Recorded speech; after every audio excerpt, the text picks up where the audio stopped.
विजयी मिरवणुकीदरम्यान मानखटावचे आमदार जयकुमार गोरे यांनी स्वतःचा आणि जिल्ह्यातील सर्व जागांवरील महायुतीचा विजय म्हणजे रामराजे यांचा राजकीय अस्त आहे असं म्हटलं होतं. याबाबत जिल्ह्यातील राजकीय वर्तुळात देखील अशीच चर्चा सुरू आहे. राज्यात नुकतीच विधानसभेची निवडणूक पार पडली. यामध्ये महायुतीने अभूतपूर्व यश खेचून आणत महाविकास आघाडीला जोरदार झटका दिला. 288 पैकी 230 जागांवर महायुतीने एकतर्फी विजय मिळवला. यामध्ये पश्चिम महाराष्ट्रातील राजकीय नेत्यांकडे अवघ्या राजकीय वर्तुळाचे लक्ष लागून राहिले होते. त्यातीलच रामराजे नाईक निंबाळकर हे एक.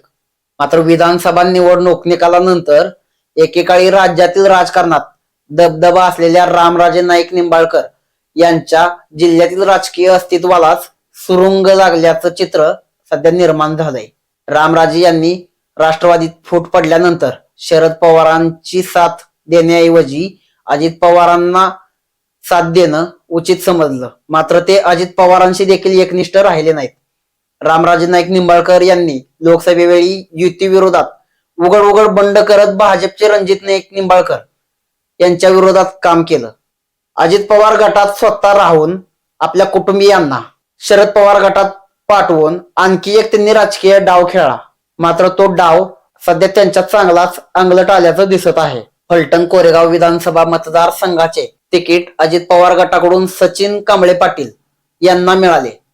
रणजित सिंह नाईक निंबाळकर यांनी स्वतः ही निवडणूक हातात घेतली होती. तर रामराजे यांचे कट्टर राजकीय विरोधक जयकुमार गोरे यांनी देखील स्वतःच्या मतदारसंघाप्रमाणेच फलटण मतदारसंघात देखील जातीनं लक्ष घातलं होतं.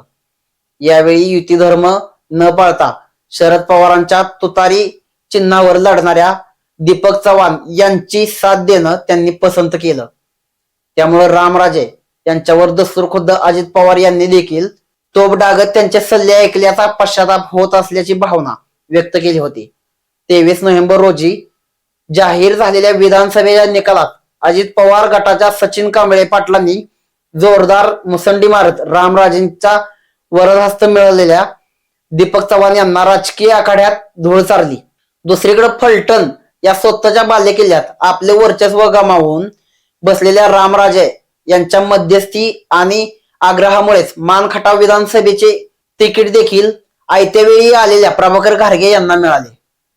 घारगे यांना तिकीट मिळताच मान मतदारसंघातील महाविकास आघाडीच्या नेत्यांमध्ये बिघाडी झाली.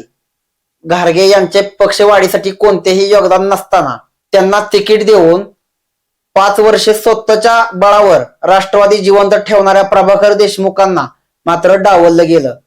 त्यामुळे त्यांचं कार्यकर्ते चांगलंच नाराज झालेत. प्रभाकर देशमुख यांना स्थानिक इच्छुकांनी देखील विरोध केल्यानं महाविकास आघाडीत माजलेल्या दुफळीत आणखीनच भर पडली. या भर पडलेल्या दुफळीत प्रभाकर देशमुख आणि इतर इच्छुकांनी ठिगळ लावून वरचेवर प्रभाकर घारगे यांचा प्रचार करून त्यांना निवडून द्या असं म्हटलं तरी नाराज झालेल्या कार्यकर्त्यांचा कल मात्र वेगळाच होता. हा कल जयकुमार गोरे यांनी ओळखला.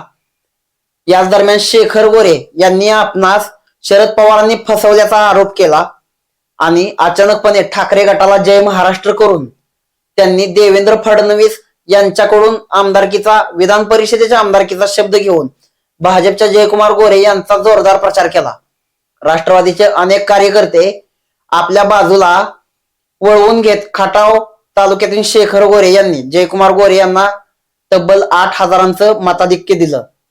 मान आणि खटाव तालुक्यातील मताधिक्याच्या जोरावर जयकुमार गोरे यांनी चौथ्यांदा विधानसभेचा मान पटकावत अजित पवार गटातील म्हणजेच रामराजे नाईक निंबाळकर यांच्या आग्रहाखातर शरद पवार गटाचे तिकीट मिळवून लढलेल्या प्रभाकर घारगे यांना चारी मुंड्यात चित केलं. शरद पवार यांच्या तुतारीकडे जाण्यास कितीसा वेळ लागतो असं म्हणणाऱ्या रामराजे यांना शरद पवार यांनी देखील जवळ केलं नाही.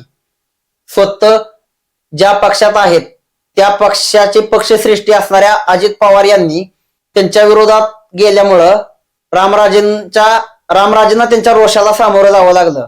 अजित पवार गटाशी गद्दारी करून शरद पवार गटाशी अंतर्गत संधान साधून फलटण आणि मानचे उमेदवार पराभवाच्या खाईत लोटले गेल्याने शरद पवार गटाची देखील नाराजी त्यांनी आपल्यावर ओढवून घेतली. त्यामुळं रामराजेंची अवस्था ना घर का ना घाट का अशीच झाल्याचं चित्र सध्या जिल्ह्यात बघायला मिळतंय.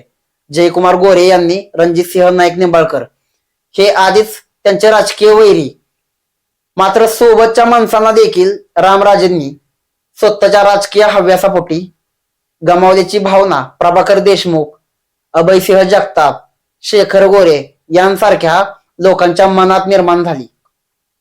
राष्ट्रवादीचे जिल्ह्याचे नेते म्हणून ओळख असणाऱ्या रामराजे यांच्या दुटप्पी भूमिकेमुळेच सातारा जिल्हा महायुतीच्या ताब्यात गेल्याची चर्चा देखील यावेळी सातारा जिल्ह्याच्या राजकीय वर्तुळात सुरू आहे. त्यामुळे स्वतःच्या बालेकिल्ल्याला सुरुंग लावून घेणारे आणि दुसऱ्या मतदारसंघात हस्तक्षेप करून रोषाचा बळी ठरलेले रामराजे यांचे राजकीय अस्तित्व आस्थाकडे झुकल्याची चर्चा सबंध राजकीय वर्तुळात सुरू आहे. धन्यवाद.